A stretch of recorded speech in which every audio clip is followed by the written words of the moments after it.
مباركة وفقد موجع. Man rabbuka, siapa Tuhanmu? Dia jawab, Habibi Abdullah Ba'alwi. Maksudnya Habibi Abdullah bin Alwi Al-Haddad. Dia jawab, ya. Ditanya sama Munkar Nakir, man rabbuka? Habibi Abdullah Ba'alwi. Wa man nabiyuka? Habibi Abdullah Ba'alwi. Adik-adik, kita ini semua bukan penganut agama sebenarnya.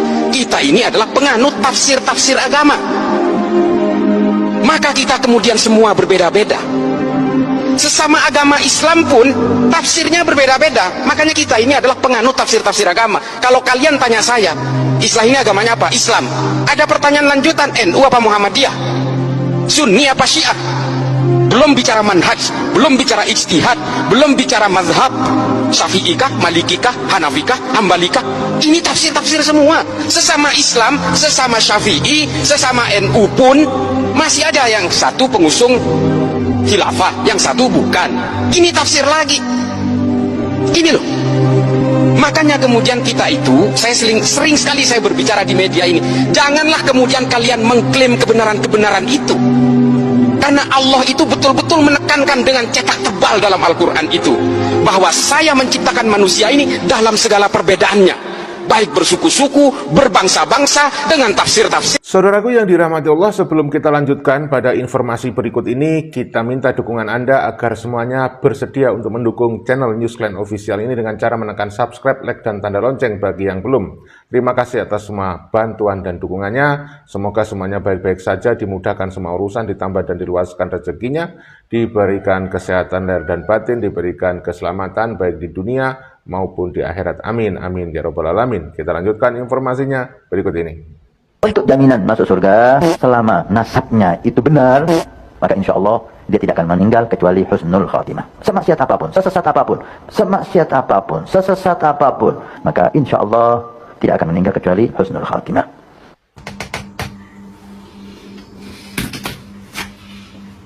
Buat apa sholat? Gak usah. Pasti masuk surga. Zina pasti masuk surga. Banyak orang bodoh yang merasa aman di balik label agama. Mereka bicara lantang, hafal potongan ayat, teriak nama Tuhan, seolah dirinya paling suci. Padahal hidupnya hancur, akalnya tumpul, tindakannya kosong, dan kerja kerasnya nihil. Label agama hanya jadi tameng, tempat bersembunyi dari fakta bahwa dirinya tak punya arah. Mereka pikir, dengan berlindung di balik kalimat-kalimat suci, semua kelemahan mereka bisa tertutup. Mereka lupa, agama tidak pernah dimaksudkan untuk jadi camouflage. Agama adalah cahaya, dan cahaya hanya akan memperlihatkan betapa gelapnya isi kepalamu kalau kau memang bodoh. Ingat ini, Tuhan tidak butuh teriakmu, tidak butuh topeng sucimu. Yang Tuhan lihat adalah bagaimana kau berjuang, bagaimana kau berpikir, dan bagaimana kau bertindak. Kalau kau masih menjadikan agama sebagai benteng kebodohanmu, maka kau bukanlah hamba. Kau hanyalah pengecut yang memakai jubah suci untuk menutupi lumpur busuk yang kau simpan. Ayat itu dari Gusti, bukan dari manusia. Sedangkan tafsir lahir dari pikiran manusia. Jenengan hafal ayatnya, tapi yang dipegang justru tafsirnya. Yang diikuti katanya guru, katanya mazhab, katanya tokoh. Saya ingin bertanya pelan saja.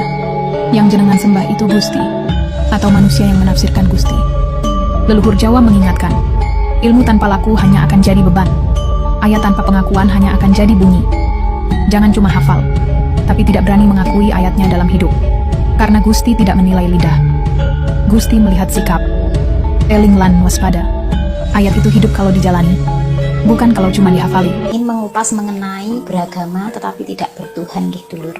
Monggo jenengan cermati, apakah yang saya sampaikan ini salah atau benar yang sesuai dengan kenyataan saat ini. Dulur, zaman sekarang memang banyak orang yang nampak terlihat religius secara simbolik ya. Rajin beribadah, banyak berbicara tentang agama, tapi sayangnya tidak mencerminkan akhlak dari agama itu sendiri dalam laku dan lisannya. Mengapa hal itu bisa terjadi?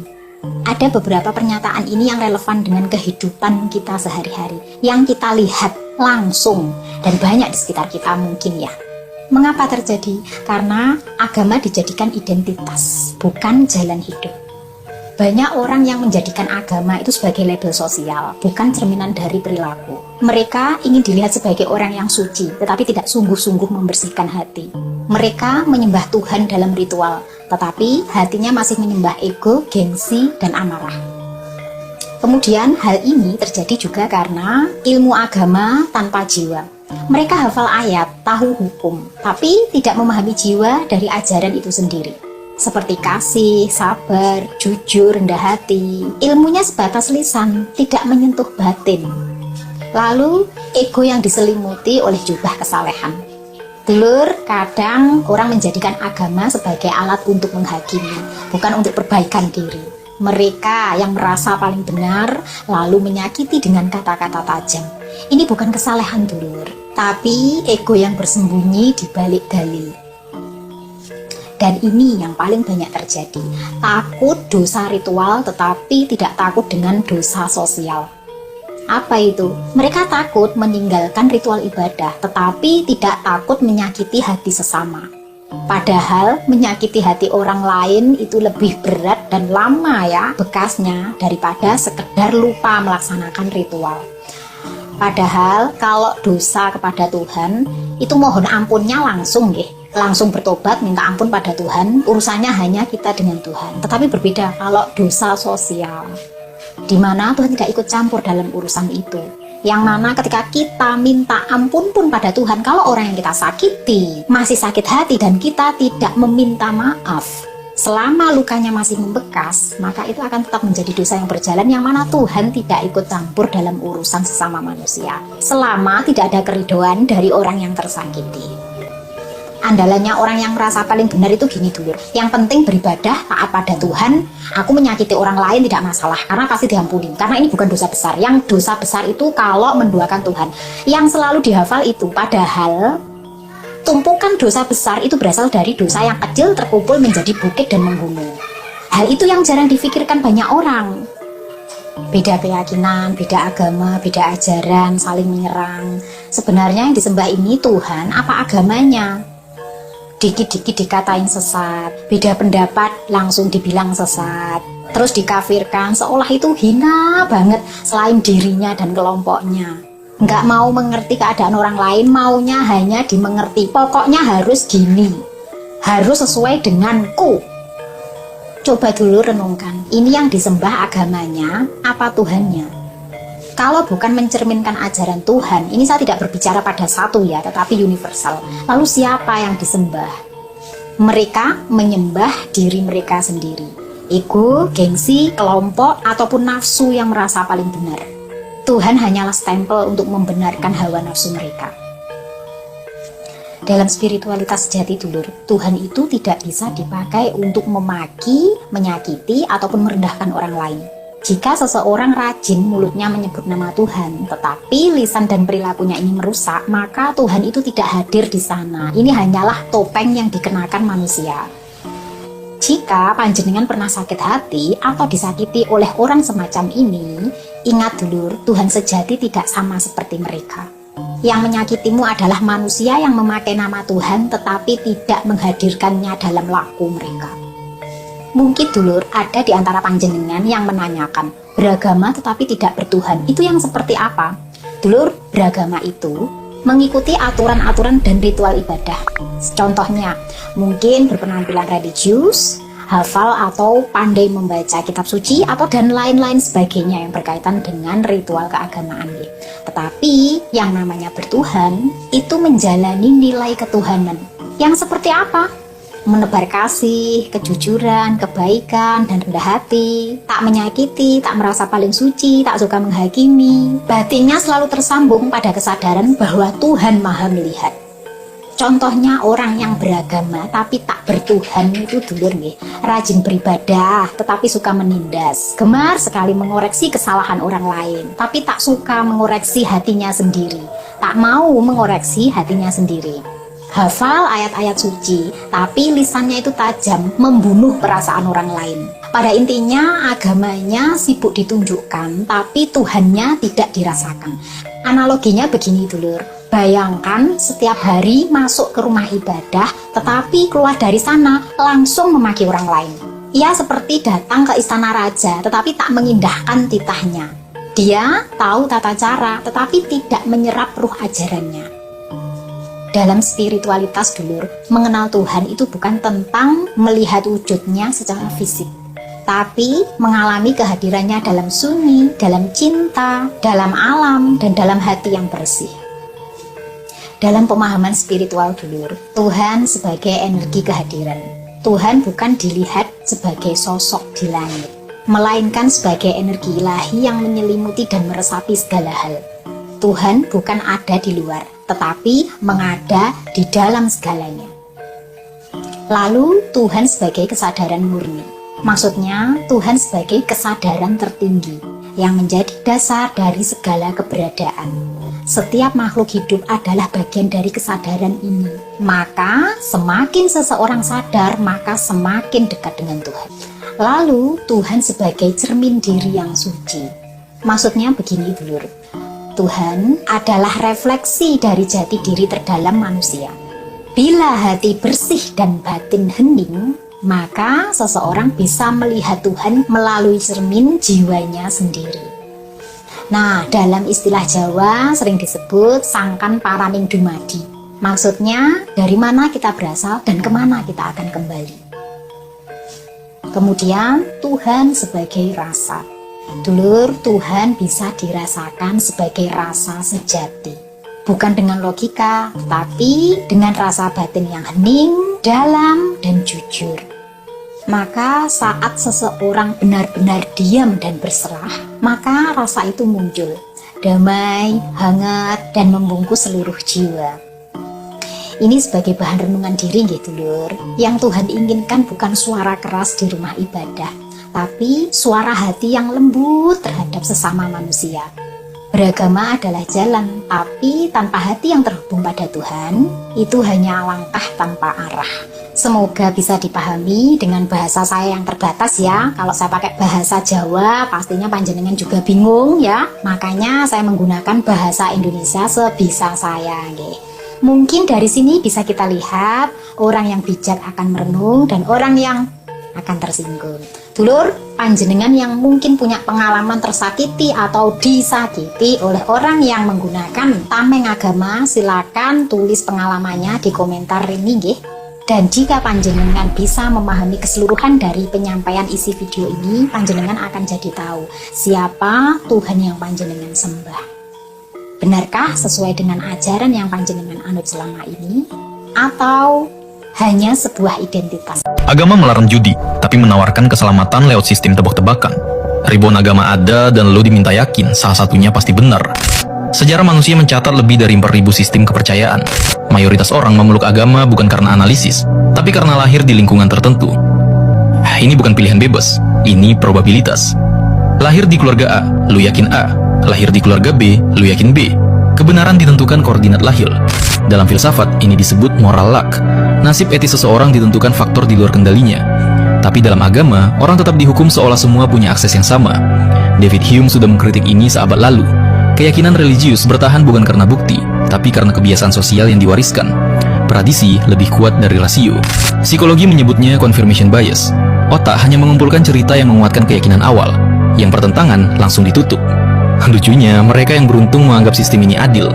Mereka yang lahir di luar lingkaran dianggap salah sebelum bicara. Kalau Tuhan Maha Adil, kenapa keselamatan tidak diukur dari empati, akal sehat, dan tanggung jawab? Kenapa ditentukan oleh afiliasi spiritual? Masalahnya bukan Tuhan. Masalahnya, mekanisme keselamatan lebih mirip undian daripada keadilan, dan itu jarang dipertanyakan. Pembahasan ini bukan untuk bikin lu pindah iman, ini untuk bikin lu sadar. Keyakinan juga punya struktur, dan struktur bisa diuji. Topik ini dibedah lebih dalam di ebook Cycle of God, bersama 3 seri lain, Sistem Realitas, Kesadaran, Eternal Resonance. 4 buku, Lintas Filsafat, Psikologi, dan Sejarah. Sampai 30 Desember, semuanya Rp50.000. Link di bio, SATA DMWA. Kalau lu masih yakin tanpa pernah menguji, itu pilihan juga. Agama membiusmu dengan surga yang semu itu, supaya surgamu yang nyata di sini, sekarang ini dikuasai, dan dinikmati bangsa yang menciptakan agama. Kamu sembah dan ciumi tangannya, membudakan diri, karena takut dongeng siksa neraka. Ciptaan mereka, ketakutanmu itulah neraka yang sesungguhnya, sehingga tak sadar kalau kamu sebenarnya sudah tinggal di tanah surga, bikin iri bangsa tanah. Wah, dulu gue kecanduan agama, dan keracunan Tuhan. Gue pikir semakin sering nyebut namanya, gue makin suci. Ternyata gue cuman makin buta. Gue nurut tanpa mikir, gue percaya tanpa nalar. Gue sibuk nyari surga, tapi lupa gimana rasanya jadi manusia. Sekarang gue udah sembuh, bukan karena gue benci Tuhan, tapi karena gue belajar mikir sendiri. Kalau iman bikin lo berhenti mikir, itu masih iman atau udah jadi candu? Pernah nggak kamu bertanya, mana dulu yang harus dikuasai? Ilmu agama, ilmu sains, atau ilmu filsafat? Nah, kebanyakan orang, mohon maaf, akan menjawab agama. Tapi jujur ya, ilmu agama itu tanpa sains itu bisa berbahaya. Nah, ketika agama itu dipelajari lebih dulu, kebenaran itu dianggap sudah final. Ya, pertanyaan dianggap dosa, kritik dianggap pembangkang. Nah, akhirnya yang terjadi adalah manusia menjadi fanatik, yang mudah menghakimi, dan hidup dalam ilusi moral, bukan dalam realitas. Nah, jadi urutan yang paling sehat adalah sains, filsafat, lalu agama. Sains atau ilmu pengetahuan membangun akal sehat. Ia mengajarkan berpikir secara logis, membedakan fakta atau klaim, menguji kebenaran, bukan menelan semuanya mentah-mentah. Sains membantu kita mengenali bias, ilusi, dan berbagai bentuk manipulasi. Nah, filsafat mengajarkan bagaimana cara berpikir yang benar. Ia mempertanyakan asumsi, membongkar kepastian atau kepalsuan, dan memaksa manusia jujur pada pikirannya sendiri. Filsafat tidak memberi jawaban yang nyaman ya, tapi pertanyaan yang membebaskan. Agama berbicara tentang bagaimana bersikap, bukan hanya sekedar ritual, melainkan nilai saat manusia berhadapan dengan penderitaan, ketidakpastian, dan kematian. Di level terdalam, agama bukan tentang surga atau neraka, tapi bagaimana manusia memperlakukan sesamanya. Nah, masalah selalu muncul saat urutan ini terbalik-balik. Ketika agama datang sebelum sains dan filsafat, pertanyaan dianggap ancaman, dan keyakinan berubah menjadi kebenaran mutlak. Nah, namun ketika sains dan filsafat hadir lebih dulu, agama tidak lagi menjadi dogma. Ia berubah menjadi kebijaksanaan batin. Bukan alat untuk menakut-nakuti, bukan alat menguasai, apalagi berpolitik. Nah, karena kebenaran itu tidak butuh fanatisme, dan kebijaksanaan lahir dari kesadaran, bukan ketakutan. Agama selalu dipromosikan sebagai sumber kebaikan, kedamaian, dan moralitas. Tapi jarang sekali orang berani melihat sisi Ling yang lebih gelap, lebih jujur, dan lebih tidak nyaman untuk dibicarakan. Di balik klaim-klaim suci, di balik janji surga dan ancaman neraka, tersembunyi konsekuensi-konsekuensi yang tidak hanya merugikan, tapi seringkali benar-benar konyol. Jika ditimbang dengan akal sehat, video ini tidak dibuat untuk menyerang individu. Banyak orang beragama adalah manusia baik, tulus, dan penuh empati. Yang sedang kita uji di sini bukan manusianya, melainkan sistem keyakinannya. Karena sistem tidak peduli seberapa suci yang mengklaimnya, tetap harus bisa diuji dengan logika dan realitas. Mari kita mulai dari konsekuensi paling mendasar. Konsekuensi pertama dari beragama adalah ketika akal sehat harus tunduk pada dogma. Manusia diberi kemampuan berpikir, menalar, membedakan sebab dan akibat. Tapi dalam sistem agama, berpikir hanya diperbolehkan sampai batas terakhir. Begitu logika bertabrakan dengan kitab suci, maka logika yang dipaksa mengalah, bukan karena salah, tapi karena dianggap tidak sopan terhadap Tuhan. Disinilah muncul kontradiksi besar. Manusia diminta menggunakan akal oleh Tuhan, tapi lalu diminta mematikan akal ketika akal itu mulai mempertanyakan Tuhan. Orang tidak lagi bertanya, apakah ini masuk akal? Melainkan apakah ini diperintahkan. Kebenaran tidak lagi ditentukan oleh bukti, tapi oleh otoritas suci. Dan ketika satu teks kuno dianggap lebih tinggi dari seluruh temuan ilmiah modern, maka kemunduran intelektual menjadi sesuatu yang dibungkus atas nama iman. Konsekuensi berikutnya adalah lahirnya sistem kontrol berbasis surga dan neraka. Ini mungkin adalah alat kontrol paling efektif yang pernah diciptakan manusia. Tidak perlu polisi, tidak perlu kamera, cukup tanamkan bahwa ada makhluk maha mengawasi di langit, mencatat setiap pikiran, setiap niat, setiap kesalahan, lalu ancam dengan api neraka yang kekal. Manusia akhirnya patuh, bukan karena mengerti, tapi karena takut. Bukan karena yakin, tetapi karena ngeri dihukum secara abadi. Moralitas tidak lagi lahir dari empati, melainkan dari rasa takut pada siksaan setelah mati. Ini bukan kebajikan, ini kepatuhan di bawah ancaman kosmik. Ancaman ini sering dibungkus sebagai bentuk kasih sayang Tuhan. Tuhan mengingatkan agar manusia tidak masuk neraka, kata mereka. Tapi bayangkan, jika ada orang tua yang berkata kepada anaknya, "Aku sangat menyayangimu, maka jika kamu tidak taat, aku akan membakarmu selamanya." Di dunia nyata, itu disebut kekerasan. Tapi ketika diklaim berasal dari Tuhan, itu dianggap kasih. Konsekuensi berikutnya adalah ketika iman ditempatkan di atas fakta. Ilmu pengetahuan bekerja dengan bukti, pengujian, dan koreksi. Agama bekerja dengan klaim dan iman. Ketika keduanya bertabrakan, seringkali sains yang dipaksa mundur. Bumi bisa berbentuk bulat berdasarkan ribuan bukti astronomi, tapi tetap bisa ditolak karena satu tafsir teks. Evolusi bisa dibuktikan melalui fosil, genetika, dan eksperimen, tapi tetap dianggap salah karena bertentangan dengan kisah penciptaan literal. Umur alam semesta bisa diukur melalui radiasi kosmik, tapi tetap dianggap keliru karena tidak sesuai dengan penafsiran kitab. Ironisnya, penolakan terhadap sains ini dilakukan dengan bantuan teknologi yang sepenuhnya diciptakan oleh sains. Orang menggunakan smartphone, internet, GPS, dan satelit, tapi menolak metode berpikir yang melahirkan semua itu. Logika dipakai untuk keuntungan praktis, tapi dibuang ketika menyentuh iman. Konsekuensi berikutnya adalah pemecahan manusia menjadi kubu kami dan mereka. Agama secara sistematis membagi dunia menjadi kelompok benar dan kelompok sesat. Yang berada di dalam dianggap selamat, yang berada di luar dianggap tersesat, bahkan seringkali dianggap lebih rendah secara moral. Dari sinilah lahir diskriminasi, pengucilan, dan konflik yang tak kunjung usai. Karena jika seseorang meyakini bahwa Tuhan ada di pihaknya, maka pihak lain otomatis dianggap berseberangan dengan Tuhan. Dan ketika Tuhan sudah dilibatkan dalam konflik, kompromi menjadi hampir mustahil. Sejarah menunjukkan dengan jelas bagaimana atas nama Tuhan pernah dilakukan pembantaian, perbudakan, penjajahan, pemaksaan keyakinan, hingga genosida. Dan semua dilakukan bukan dengan rasa bersalah, tapi dengan keyakinan moral yang penuh. Inilah bahaya terbesar dari keyakinan absolut. Ketika orang merasa paling benar, ia merasa paling berhak.